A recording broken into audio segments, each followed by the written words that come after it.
How many minutes are we from Sofitel? 2 minutes? 3 minutes? 4 minutes? Ça arrive pas souvent de trouver des chauffeurs de taxi comme ça, non? On a de la chance. You love me, believe me, say that you leave me. Sing about you. Hello, how are you?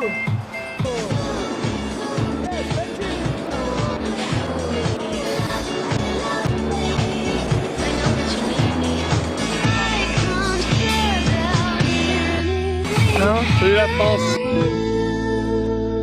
罗密欧与朱丽叶送上了一首。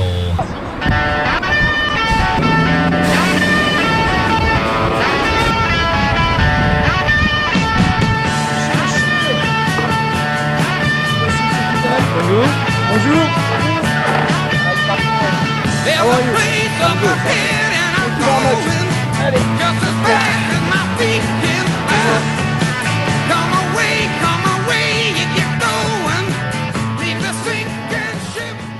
La chance d'être avec Yannick.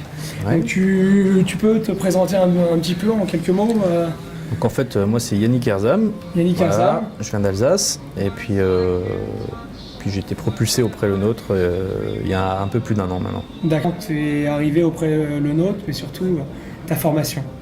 Donc, ma formation a été faite au lycée Stork à Guebwiller, D'accord. donc en Alsace. On les salue. Voilà, on dit bonjour. Et puis donc pendant 4 ans, du CAP au bac pro. Donc on était une très bonne promotion. Ouais. Donc, beaucoup d'amis déjà, toujours des contacts. Beaucoup d'amis qui sont chefs maintenant, qui ont leur restaurant aussi en Alsace, un peu partout. Et même dans le monde, il y en a beaucoup qui sont partis. Et donc après par la suite, après mon apprentissage, je suis parti à Paris pendant 1 an. Donc travailler à l'atelier de Joël Robuchon. D'accord. Après ça, je suis rentré en Alsace, travailler 1 an en Alsace de nouveau. Ok. Tourné un peu aux racines. Et après ça, je suis reparti en Haute-Savoie chez Marc Vera. Attention, faire une saison d'hiver. Et puis après ça, je suis parti en Savoie. Il faut bien séparer les deux. Savoie, c'est deux. Donc après, je suis parti en Savoie chez Jean-Pierre Jacob où j'ai fait ma carrière. Je suis parti de commis jusqu'à sous-chef de cuisine. Sous-chef de cuisine et il t'a vraiment beaucoup marqué. Ouais. C'est vraiment un personnage. Qui t'a beaucoup transmis. Qui m'a beaucoup transmis justement par sa gentillesse, son savoir-faire, la façon de travailler.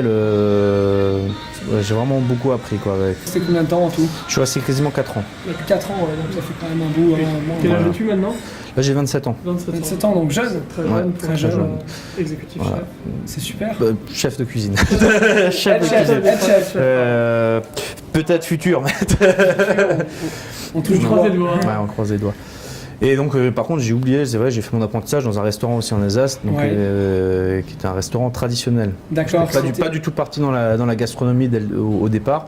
C'était choucroute, tarte flambée, des spécialités de ma région. Du terroir. Du terroir. Quelque chose qui pendant 4 ans, quoi. C'est vraiment un truc où je suis resté. Ça s'appelait comment? Ça s'appelait la Couronne d'Or. Tu recommandes? Je recommande, bien sûr.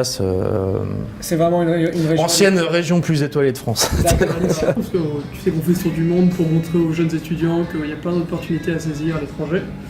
Et est-ce que tu conseillerais aux jeunes de venir se former? Est-ce que tu penses que c'est une richesse de partir à l'étranger? C'est une richesse de partir à l'étranger parce qu'on apprend plein de nouvelles choses. Mais moi j'étais toujours dans l'optique en fait, c'est d'apprendre avec les chefs qu'on a en France. Parce que c'est quand même la recommandation, c'est les pères de la cuisine, quoi, je veux dire, de la cuisine française, les pères sont en France. Donc il faut apprendre en France. Je suis resté de 98 à 2009. On est aussi là pour parler de ton travail ici. des difficultés que tu as rencontrées, s'il y en a. Tu peux nous citer les quelques difficultés? Moi, ma plus grosse que difficulté quand je suis arrivé, déjà, comme dit, la place ici, c'est le nôtre qui me l'a offerte. C'était ma première place de chef, Bien. que je remercie d'ailleurs parce qu'ils m'ont fait confiance. C'est important. Très important. En France, j'aurais mis peut-être beaucoup plus de temps à accéder à ce poste-là.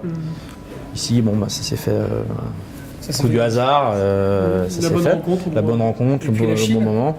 Et puis la Chine, dû à mon ancien poste à Colombey-les-Deux-Églises aussi. J'ai aussi oublié, bordel de merde. C'est pas grave, petit village. Hein. Petit village célèbre pour Charles de Gaulle. Charles de Gaulle. Donc aussi le restaurant Nathalie, c'est le seul étoilé Michelin de Champagne. D'accord. Enfin, de la région à côté de Chaumont. Et donc qui m'a permis de venir ici une première fois faire une semaine gastronomique. Donc je le remercie parce que grâce à lui maintenant j'ai la place à Beijing. Donc un gros challenge parce que je ne parlais ni anglais ni chinois et mon allemand ici ne servait pas à grand chose. Donc pour dépasser un peu ce challenge. J'avais de la chance parce que mon manager était français, Damien Alvarez donc, qui m'a aussi beaucoup aidé à pouvoir apprendre, au moins déjà gérer un peu le personnel, parce que dû son expérience en Chine, ça a beaucoup pu aider. Et mon sous-chef de cuisine qui était aussi également français, qui a été très gentil parce qu'il a dit je vais encore rester 2 mois au moins pour l'aider, le lancer avant de partir pour prendre une position plus haute quoi. C'est l'entraide. Voilà, c'est l'entraide. Donc c'était les déplacements. Déplacements, pourquoi? Toujours pareil, le problème de la langue. On est toujours la même chose, finalement. Non, après c'est une autre. Je veux dire, on arrive de France, on a nos idées à nous. On est en tant que Français, on est quand même très fermé par rapport au monde. D'accord. Par rapport à la langue aussi. Je reviens sur la langue et surtout sur notre on est un peu trop carré quand même, contrairement à ce que tout le monde dit dans le monde, le reste du monde nous dit qu'on est bordélique, machin, tout ça. Dans notre façon de travailler, on est quand même assez carré quoi. Ce qu'on voit en arrivant ici, c'est que justement il y a un gros travail de formation à faire, justement pour leur apprendre à être plus carré. Pas être très carré, mais à être plus carré. Et donc voilà, on y va étape par étape. Donc c'est beaucoup de training, c'est beaucoup d'explications, c'est beaucoup de discussions avec d'autres chefs pour voir comment ça se passe dans les autres cuisines. Et ce que je me suis rendu compte, c'est que justement dans ma cuisine, ça se passe pas mal. Je suis aussi curieux de savoir si tu traites les recettes françaises comme tu les traiterais en France, ou tu vas adapter, tu es obligé de mettre une influence chinoise. Alors quand je suis arrivé, j'ai fait ma cuisine à moi, enfin ma cuisine que j'ai appris en France. Très vite, je me suis aperçu que il fallait plus s'adapter au goût des Chinois parce qu'en fait, on n'a pas tellement d'Européens dans ce restaurant. On a plus qu'à 75-80% de Chinois dans le restaurant. Donc, c'est notre clientèle première. Donc, il faut mieux s'adapter à cette clientèle-là. Et après, au fur et à mesure des cartes, c'est-à-dire la première carte, elle était bien, mais c'était pas ça. Puis après, on a changé et au fur et à mesure des cartes, on s'est plus adapté. Comme dit, maintenant, je fais un poulet au vin rouge avec des baozi aux oignons confits. Les baozi aux oignons confits, c'est-à-dire c'est-à-dire les baozi, c'est des petits pains vapeur farcis. En fait. Donc ici, ils mangent ça, petit déjeuner, petit pain farci avec de la viande dedans. Ces petits pains qu'on a vus déjà, voilà. On a eu l'occasion de goûter aussi. Puis vapeur. Et donc en fait, j'ai adapté ça avec une confiture d'oignon et j'ai mis ça dans mon baozi. D'accord. Vu qu'ils aiment les pâtes, on a fait des spätzle. Donc c'est les pâtes traditionnelles alsaciennes. On garde la culture. Hein. Et après le coq au vin, plat traditionnel. Ouais, bien sûr. Ce qu'ils recherchent aussi souvent, c'est il faut des plats un peu plus fusion, un peu plus tendres. C'est le produit. 3 saveurs maximum. 3 saveurs maximum. Parce qu'ils ont pas encore le. C'est pas une critique, mais c'est que les Chinois, pour l'instant, il faut les éduquer au goût français. On ne conseillerait pas plus de 3 saveurs. Au maximum en cuisine, en général, on met combien de saveurs dans une assiette?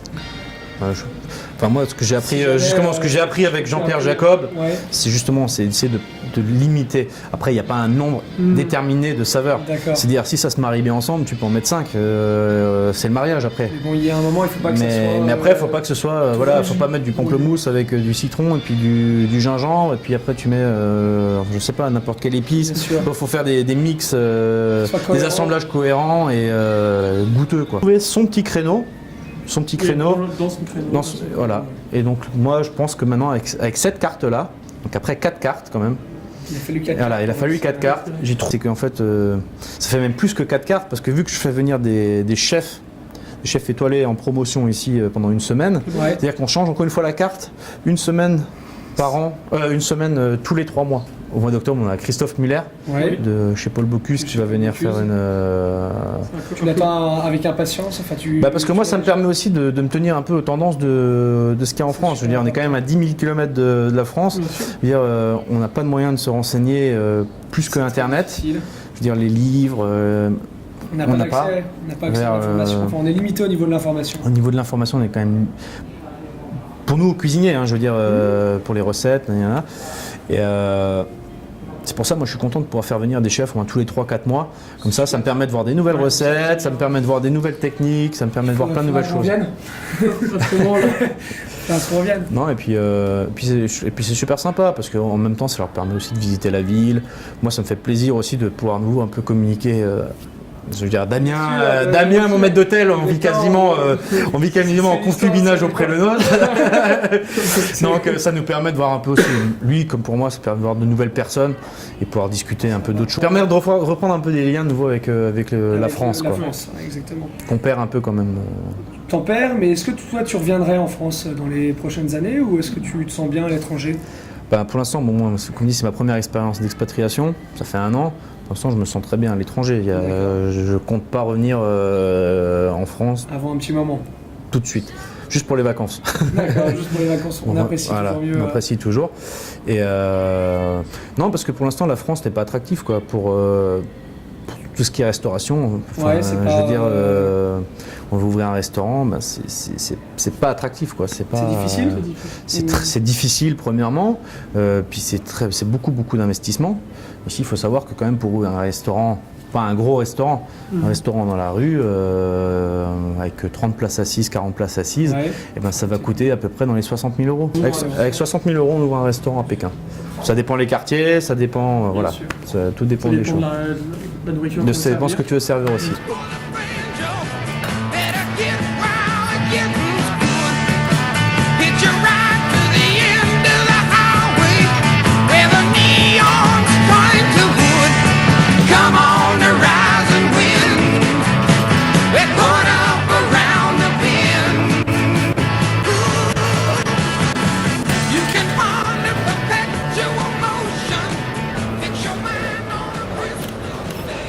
Donc là, Yannick, tu es en train de nous préparer quoi? C'est un veau en croûte de poulet. Un veau en croûte de poulet. Caviar d'aubergine.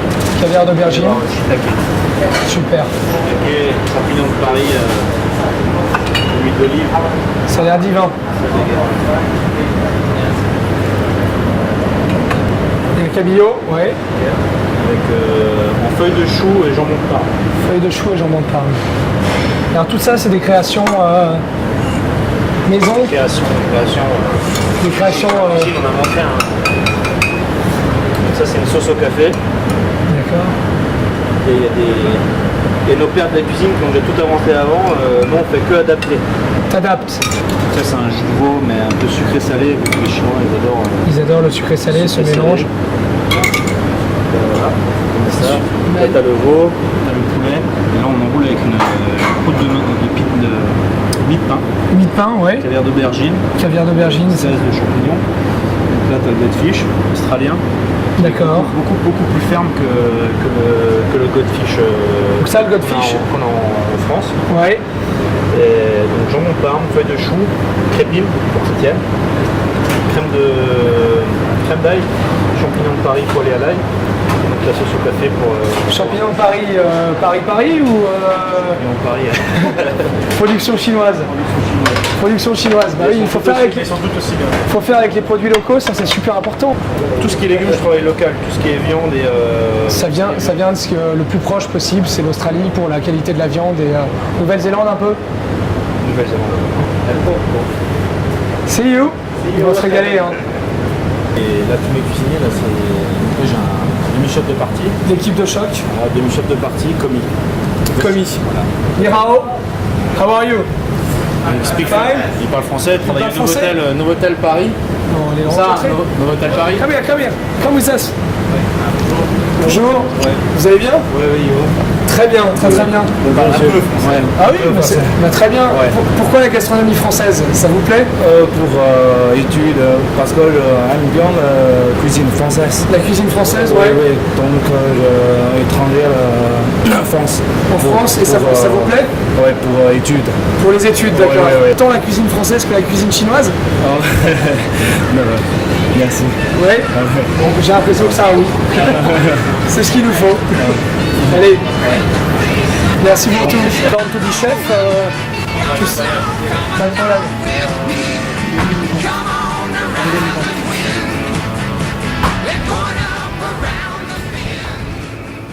Est-ce que tu penses que ce serait une bonne chose pour que la gastronomie, enfin que cette gastronomie, notre gastronomie, soit reconnue comme un art qu'il faut un peu protéger, qu'il faut mettre en avant?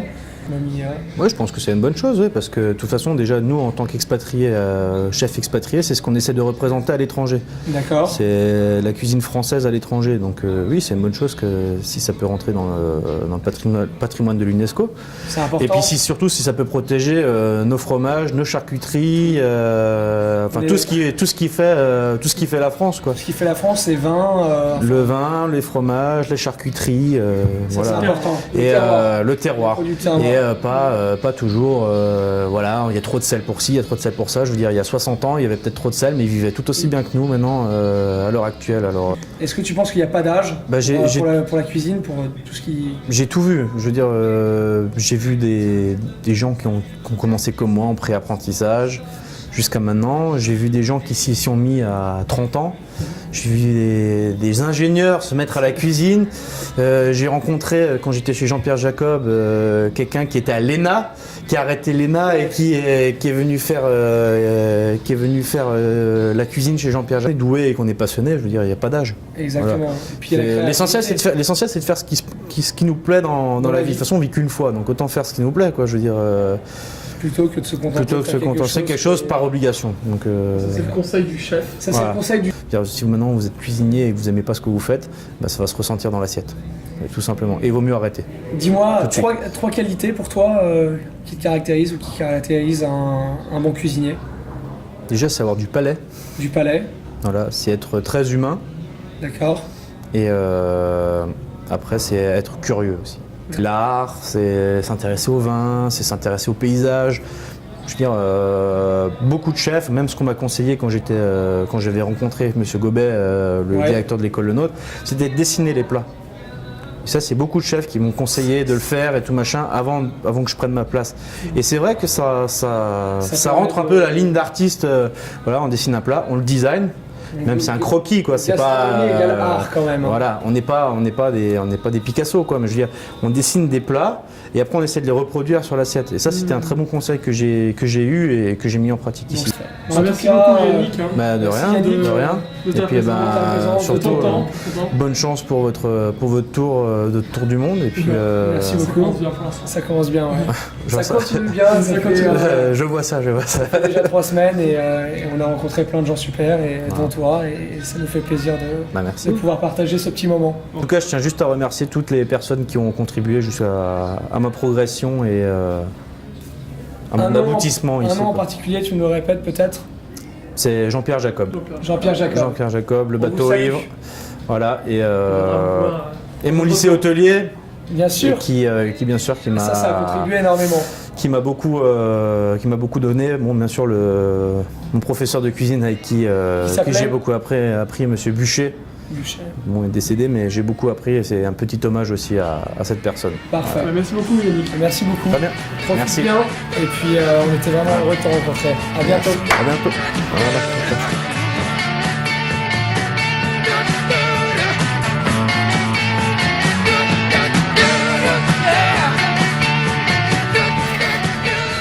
À bientôt. Merci. Profite bien.